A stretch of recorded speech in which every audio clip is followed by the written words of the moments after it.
The Last Blacksmith, keeping the fire in the wind of change. The afternoon fell gently like the last breath of winter. The fire in the forge had begun to fade, but Mr. Man still patiently placed each iron bar in, the red coal light reflecting on his sunburned, ascetic, and calm face. His hands were covered with calluses. Each crack seemed to draw a life of iron, steel, fire, and smoke. No one came to order anymore, but the forge still burned.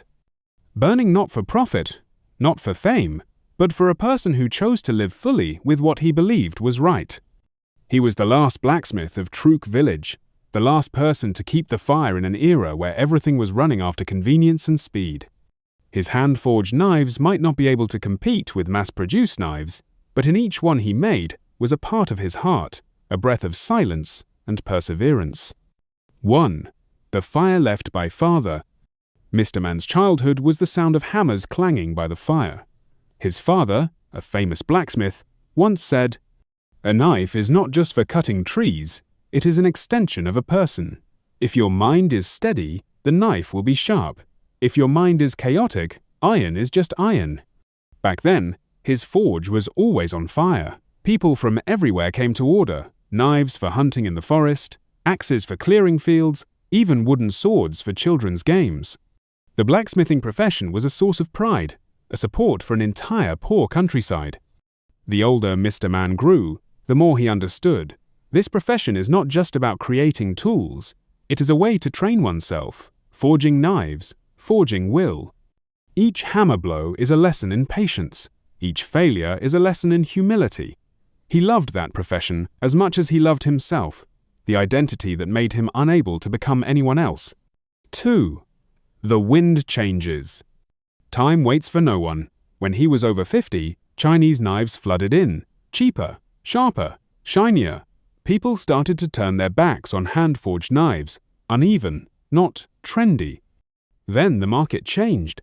The small knife stall that Mr. Man had been sitting at for decades was demolished to make way for a mini supermarket. People laughed and said, "Why keep that miserable job? Who still uses forged knives nowadays?" In the whole village, only he continued to forge. No one ordered anymore, but he still did it. Sometimes it was a razor for the old man next door, sometimes a pair of scissors for the vegetable seller. When he finished, he didn't take any money, just smiled. "I still have strength, hands, and fire, so I'm still alive." 3. The biggest loss. Tuesday, his only son, was the best student in the village, passed the university entrance exam, and went to work in the city.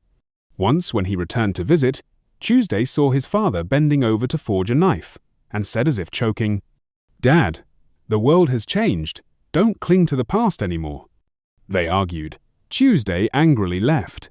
A few months later, he received a curt message, "I won't come back, sorry." Since then, the house, which was already quiet, has become even quieter.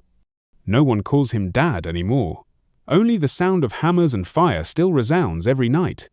When his friends asked him why he wasn't sad, he just shook his head. "I can't control people's hearts. I can only control my own." 4. The last wave. When Mr. Man was 68 years old, the commune announced that his land was in the planning of a resort tourism project. They asked him to sign a form to receive support money and leave. His contemporaries had all retired. Many advised him, "You're old. It's time to retire. Who will save the forge if it burns down?" But Mr. Man continued to light the fire every morning. Instead of being angry, he chose to calmly accept. He did not protest, did not demand compensation. He only said one sentence, "If I have to leave, I want to forge the last knife with my own hands." 5. Rainy night and the smallest knife. One rainy night, Mr. Man's temporary house was partly destroyed by the wind. The forge was burned black, the roof collapsed. People thought he would give up. But the next morning, he sat there, among the broken bricks, rebuilding the forge from the old ashes. A poor child stopped by, asking him for a small knife to carve bamboo for a game. He smiled and nodded. He sat all afternoon just to forge the child a tiny knife, curved blade, and wooden handle. Keeping it sharp is not to fight, but to keep your heart from becoming dull. 6. The day of clearance, and the child returned. The day the excavator came to level the ground, the whole village came to watch. Mr. Man sat there, his back straight, not angry, not crying. The excavator stopped. Someone was pushing into the line. It was Tuesday. In his hand was an old rusty knife, the wooden handle broken on one side, the knife that he had forged for Tuesday when he was 10 years old, to carve wood to play the game of the Jungle Man. Tuesday choked up.